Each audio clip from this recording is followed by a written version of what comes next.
Three more Americans dead this weekend in a war declared over by Barack Obama in 2014, though more than 8,000 American troops remain.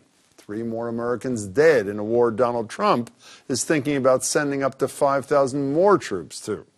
Three more Americans dead in a war that Congress does not authorize, does not debate, and frankly, does not seem to care much about, while every day the war in Afghanistan breaks the record as America's longest war, no end in sight, and very few of us seem to care either.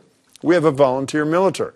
Almost none of us, and almost no members of Congress, have sons and daughters on the front lines in a war that could continue for generations and achieve what exactly?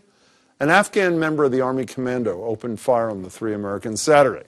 The Taliban claimed responsibility. Remember the Taliban?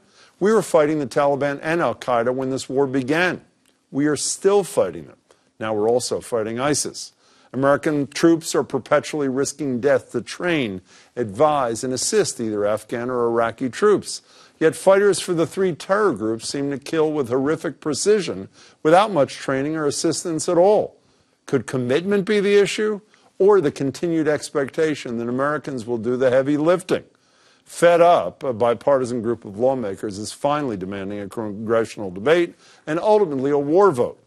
Representatives John Garamendi, a California Democrat, and Walter Jones, a Republican from North Carolina, are pushing a bill to prohibit war funding in a year unless the president certifies it's in America's national interest and Congress actually votes to authorize it. Jones points out that most current lawmakers were not even in Congress when the war began. He, too, questions whether more troops even matter. Quote, after 16 years of being in Afghanistan, not one thing has changed, Jones said. How much more can our military do to change a nation that is known as the graveyard of empires? That's a question our lawmakers should be debating and voting on now. To many Americans, the answer is tragically clear.